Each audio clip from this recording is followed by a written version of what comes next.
وما خلقت الجن والإنس إلا ليعبدون. Sinon, question donc d'un frère qui dit Assalamu alaikum wa rahmatullahi wa barakatuh. Qu'Allah vous récompense pour le temps que vous nous accordez. Ma question est la suivante. Est-il permis à l'homme, lorsqu'il prie, de mettre son gilet au niveau de la taille et de faire un nœud pour que l'on ne voit pas le dos lorsqu'il se prosterne?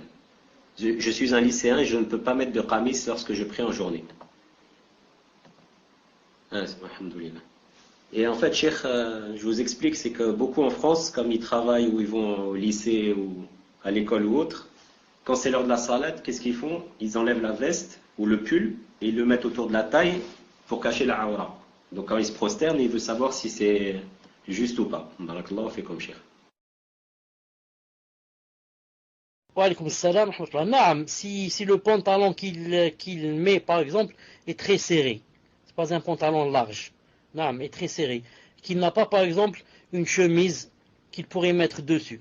S'il a une chemise qu'il pourrait mettre dessus, au-dessus de son pantalon, de façon à ce que lorsqu'il se prosterne, ou bien lorsqu'il s'incline, yani, il s'est caché avec sa chemise. Dans ce cas, il n'a pas besoin de nouer quelque chose autour de sa taille. Sinon, ce qu'il fait, Inch'Allah Ta'ala, yani, c'est permis, bi'idna Ta'ala, car il le fait pour ne pas, yani, faire voir les formes de sa aura quand il s'incline et quand il se prosterne, bi'idna Ta'ala. Tfadlal.